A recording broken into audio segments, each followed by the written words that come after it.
Assalamualaikum warahmatullahi wabarakatuh. Alhamdulillah, alhamdulillahilladzi arsala rasulahu bil huda wa dinil haqqi liyudhhirahu 'alad dini kullihi wa kafa billahi syahida.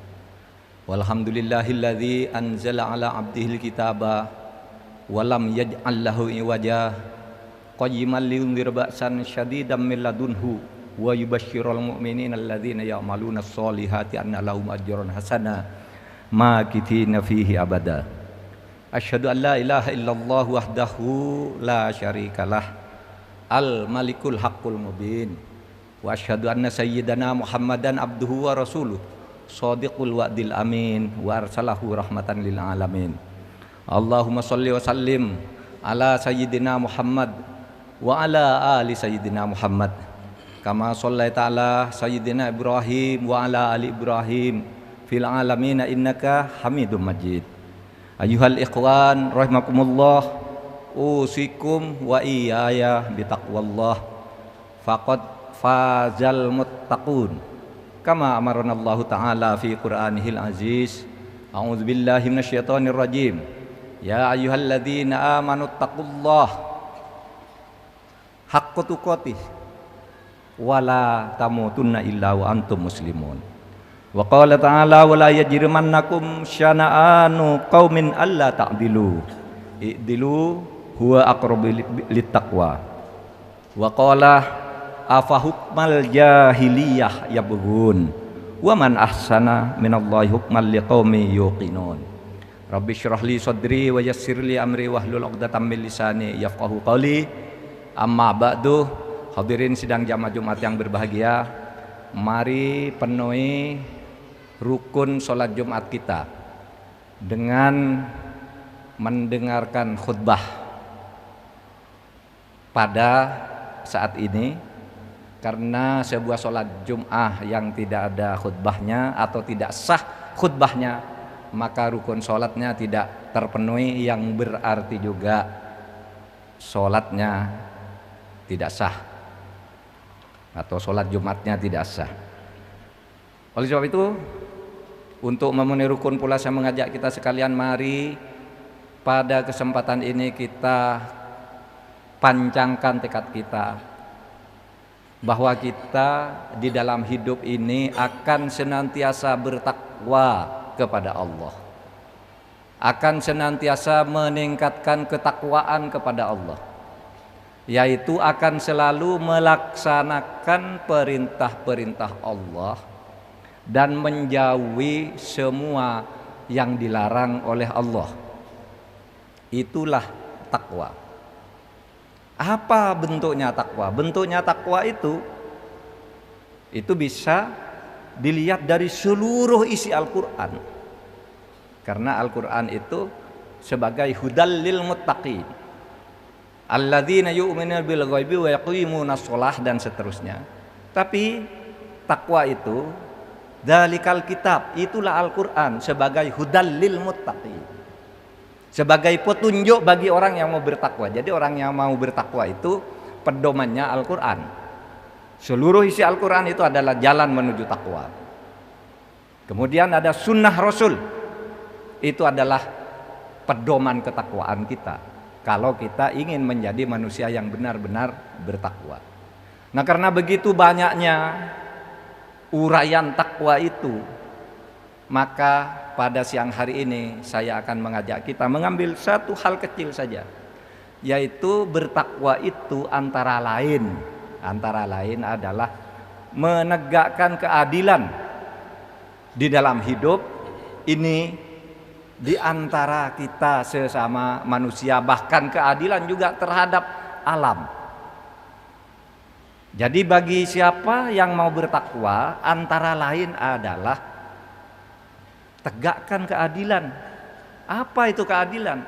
Keadilan itu kalau di dalam bahasa Arabnya ya mahallu syai'ala qat'u syai'ala mahallihi. Meletakkan sesuatu atau wad'u syai'in ala mahallihi, meletakkan sesuatu pada tempatnya secara proporsional.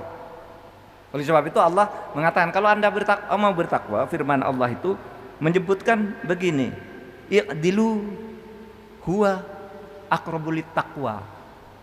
Berbuat adillah kamu, karena berbuat adil itu lebih dekat kepada ketakwaan. Lalu ketakwaan itu apa? Ketakwaan itu meletakkan sesuatu pada tempatnya, memberi seseorang sesuai dengan haknya, melakukan sesuatu sesuai dengan aturan-aturan hukum yang menentukannya. Itulah namanya adil. Oleh sebab itu di dalam Al-Quran itu disebut orang yang tidak berlaku adil itu termasuk orang jahiliyah. Oleh sebab itu orang yang menegakkan aturan-aturan itu, kalau dalam arti hukum yang berpedoman pada aturan-aturan tertulis hukum misalnya, itu belum tentu adil juga. Karena keadilan itu ada dirasa juga. Misalnya begini, di Al-Quran itu di dalam surat An-Nisa Allah berfirman, wa idza hakamtum bainan nas an tahkumu bil adl. Kalau engkau bertahkim, menegakkan hukum atau memerintah di antara sesama manusia, hendaknya kamu menegakkan hukum dengan adil.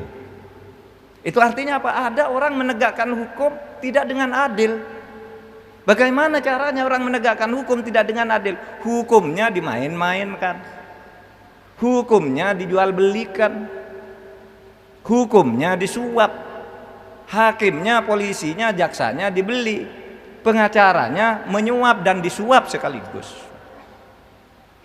Itu hukum tapi tidak adil. Maka Allah menegaskan antahkumu bil adl. Hendaknya kamu berhukum dengan adil, karena belum tentu hukum itu adil meskipun namanya hukum. Putusan hakim banyak yang tidak adil karena dia hanya menegakkan aturan, tidak menegakkan hukum, sementara aturan itu bisa dimain-mainkan. Lalu dasarnya apa ketakwaan itu? Dasarnya ya hati nurani, kehati-hatian ketika ada hukum yang bermacam-macam, menjadi kasus mana yang menurut hati nurani dan dibenarkan oleh Allah. Atas bisikan nurani kita, inilah hukum yang akan ditegakkan. Itulah keadilan. Hadirin sekalian, oleh sebab itu di dalam Al-Quran itu disebutkan juga, wala yajrimannakum syana'anu qaumin alla ta'dilu. Jangan sampai kebencianmu kepada satu kaum, kepada satu kelompok menyebabkan kamu tidak adil. Ada cerita, suatu hari Rasulullah didatangi oleh dua orang Yahudi yang punya perkara dengan kaumnya. Berperkara. Orang Yahudi ini datang ke Nabi, Muhammad, engkau sekarang giat berdakwah mencari pengikut. Saya bisa mendatangkan pengikut kepadamu, beribu-ribu orang Yahudi bisa saya ajak masuk Islam, asal engkau memenuhi permintaan kami. Apa itu? Kata Nabi, gini, saya ini sedang punya perkara dengan kaum saya. Kami sedang menjadi hakim. Kaum kami orang-orang Yahudi tahu bahwa orang yang bisa menegakkan hakim, menjadi hakim dan menegakkan keadilan itu di kota Madinah ini adalah engkau. Maukah engkau menjadi hakim, menghakimi kami perselisihan kami dengan kaum kami, tetapi tolong dimenangkan kami. Kalau kami sudah menang, nanti seluruh pengikut saya ajak masuk Islam. Kau tidak usah jalan kemana-mana mencari pengikut. Ribuan orang siap masuk Islam mendukungmu asal kamu menangkan kami di dalam perkara ini. Ketika Nabi Muhammad mendapat permintaan seperti itu, turunlah ayat Al-Quran yang menyatakan begini, afahukmal jahiliyah yabghun wa man ahsana minallahi hukman liqaumin yuqinun. Muhammad, apakah hukumnya orang jahiliyah yang mau mereka minta tegakkan kepadamu? Apakah ada atau siapa hakim yang lebih baik, hukum yang lebih bagus dari Allah, dari hukumnya Allah? Tidak ada bagi orang-orang yang beriman, bagi orang-orang yang yakin akan kebenaran Allah itu. Hukum itu harus adil. Tidak boleh menghukumi karena kamu mendapat pengikut lalu berlaku tidak adil. Karena berlaku tidak adil karena disuap dengan uang, disuap dengan pengikut, itu artinya kamu sedang melaksanakan hukumnya orang jahiliyah. Jadi saudara, jahiliyah itu bukan bodoh. Jahiliyah itu dulu orang-orang Quraisy itu pintar-pintar, tetapi suka mempermainkan hukum sehingga oleh Allah disebut kaum jahiliyah. Sekarang di negara kita ini banyak orang pintar,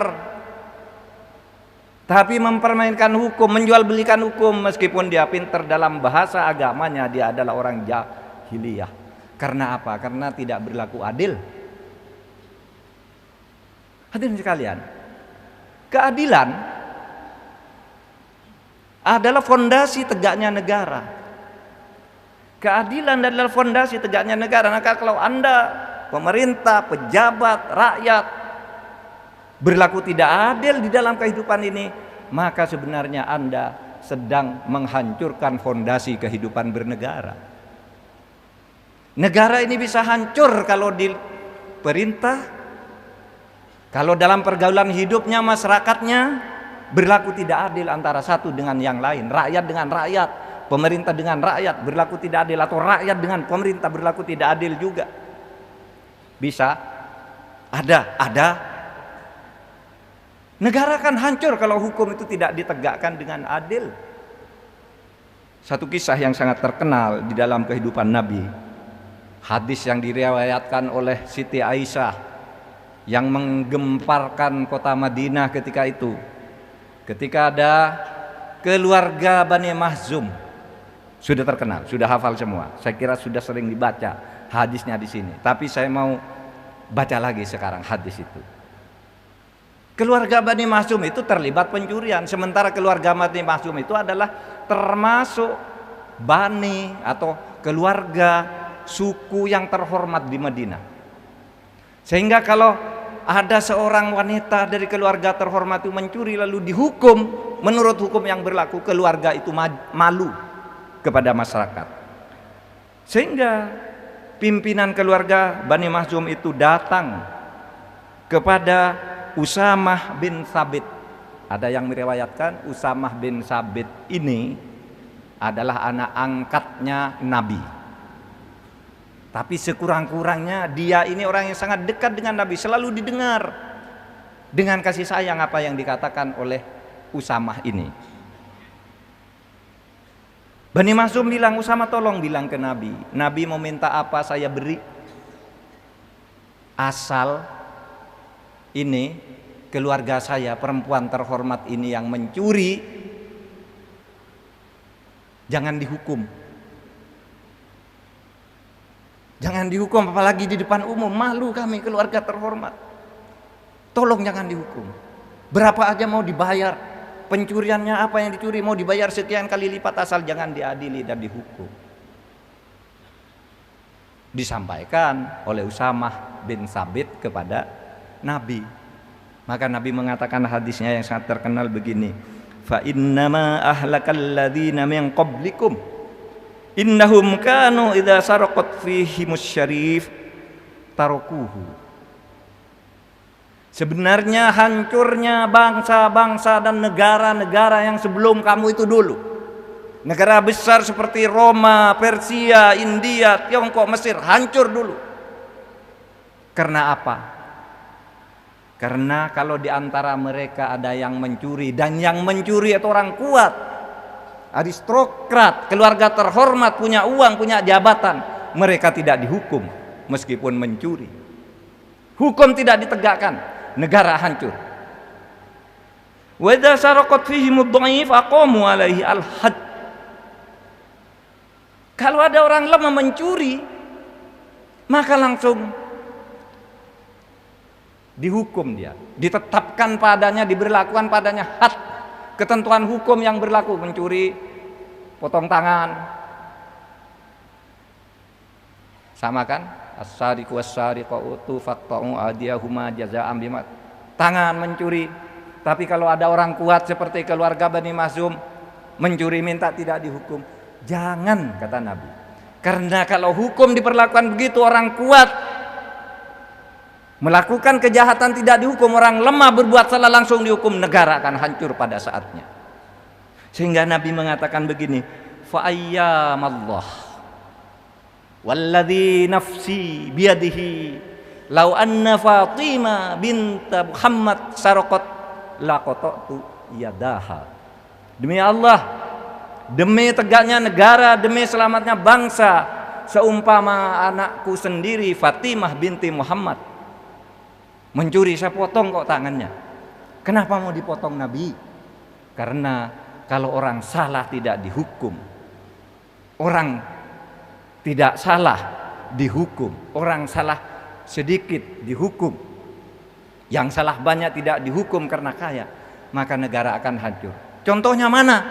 Contohnya itu, kata Nabi disebut pada waktu itu ada Parsi, Tiongkok, Mesir, apa dulu sudah ada negara-negara besar.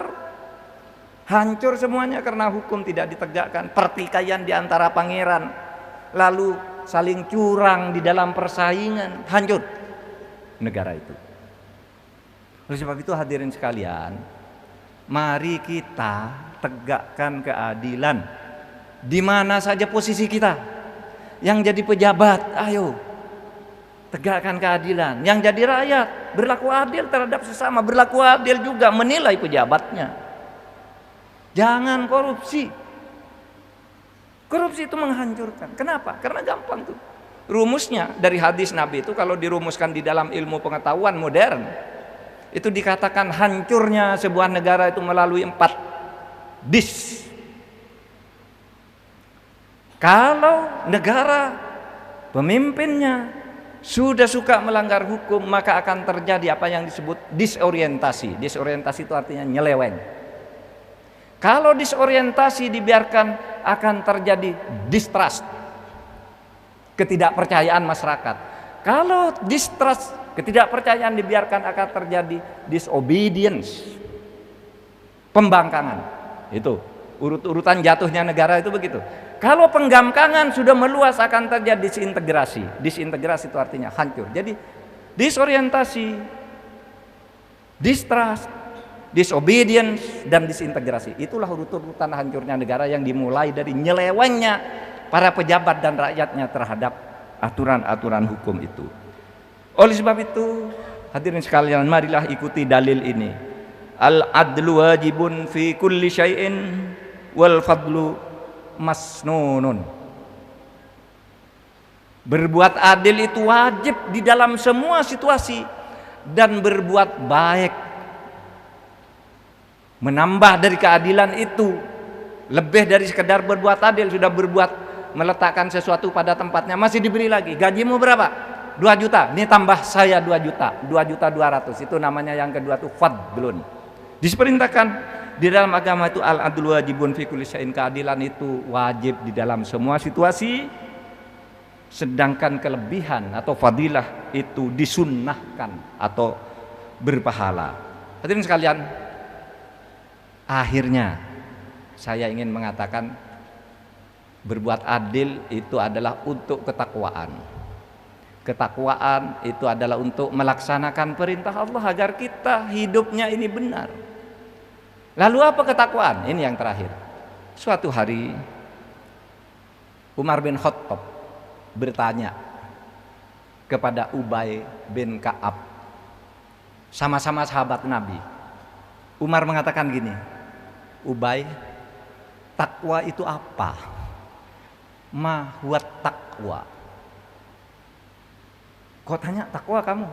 Iya, Nabi tidak pernah menjelaskan definisi takwa. Nabi tidak pernah menjelaskan, hanya Nabi mengatakan at-taqwa hahuna, takwa itu di dada, di kalbu. Uraiannya takwa di Quran dan Sunnah. Tapi kalau didefinisikan itu apa takwa? Ma huwa takwa? Lalu Ubay mengatakan begitu. Hal salak tatori kondasau. Apakah engkau pernah berjalan di jalan di tepi jurang yang banyak durinya, banyak kerikilnya, pokoknya di jalan yang terjal yang berbahaya itu? Apa kamu pernah jalan situ? Kola, bala, kata Umar. Ya, saya sering berjalan gitu. Terus kata Umar, wa ma sonata, kamu gimana kalau berjalan di situ? Lalu Umar mengatakan, syamirtu wajatahattu. Saya terus berjalan untuk mencapai tujuan, tapi saya sungguh-sungguh berhati-hati. Lalu kata Ubay, wadalikat takwa, itulah takwa. Artinya takwa itu berlaku hati-hati di dalam hidup itu, jangan sampai merampas hak orang lain baik hartanya maupun perasaannya. Itu berhati-hati, jangan sampai makan yang haram, jangan sampai menandatangani sesuatu yang berakibat korupsi. Hati-hati. Kalau tidak melakukan itu Anda namanya tidak bertakwa. Kalau bertakwa berhati-hati. Ja'alanallahu wa iyyakum minal faizin al aminin wa nafa'ani wa iyyakum bima fihi minal ayati wa dzikril hakim wa taqabbala minni wa minkum tilawatahu innahu huwal ghafurur rahim. Alhamdulillahilladzi hamdan katsiran kama amar. Asyhadu an la ilaha illallah wahdahu la syarikalah wa asyhadu anna sayyidana Muhammadan abduhu wa rasuluh. Allahumma sholli sholatan kamilatan wa sallim salaman tamman ala sayyidina Muhammadin alladzi tanhallu bihil uqad wa tanfariju bihil kurab wa tuqda bihil hawaij wa tunalu bihir raghaib wa husnul qawatim wa yustasqal ghamam biwajhil karim wa ala alihi wa sahbihi fi kulli lamhatin wa nafasin bi adadi kulli ma'lumin lak. Allahumma sholli ala sayyidina Muhammad wa ala ali sayyidina Muhammad kama shallaita ala sayyidina Ibrahim wa ala ali sayyidina Ibrahim fil alamina innaka Hamidum Majid. Bismillahirrahmanirrahim. Alhamdulillahirabbil alamin. Assalatu wassalamu ala asyrafil anbiya'i wal mursalin sayyidina Muhammadin wa ala alihi wa sahbihi ajmain. Amin. Allahumma ighfir lil mu'minina wal mu'minat wal muslimina wal muslimat al ahya'i minhum wal amwat innaka sami'un qaribum mujibud da'wat ya qadiyal hajat. Allahumma rabbana la tuzigh qulubana ba'da idh hadaitana wa hab lana min ladunka rahmah innaka antal wahhab. Allahumma hdini wahdina ilal haqqi wa ila siratal mustaqim. Allahumma arinal haqqa haqqan warzuqna jitinabahu wa arinal batila batila warzuqna jitinabahu. Allahumma rabbi adkhilna mudkhala sidqin wa akhrijna mukhraj sidqin waj'alna min ladunka sultanan nasira. Rabbana atina fid dunya hasanah wa fil akhirati hasanah wa qina adzabannar. Walhamdulillahi rabbil alamin. Ibadallah, innallaha ya'muru bil adli wal ihsan wa ita'idil qurba wa yanha 'anil fahsya'i wal munkari wal baghi ya'idukum la'allakum tadhakkarun. Fadhkurullahal azim yadhkurkum washkuru ala ni'amihi yazidkum wa la dzikrullahi akbar.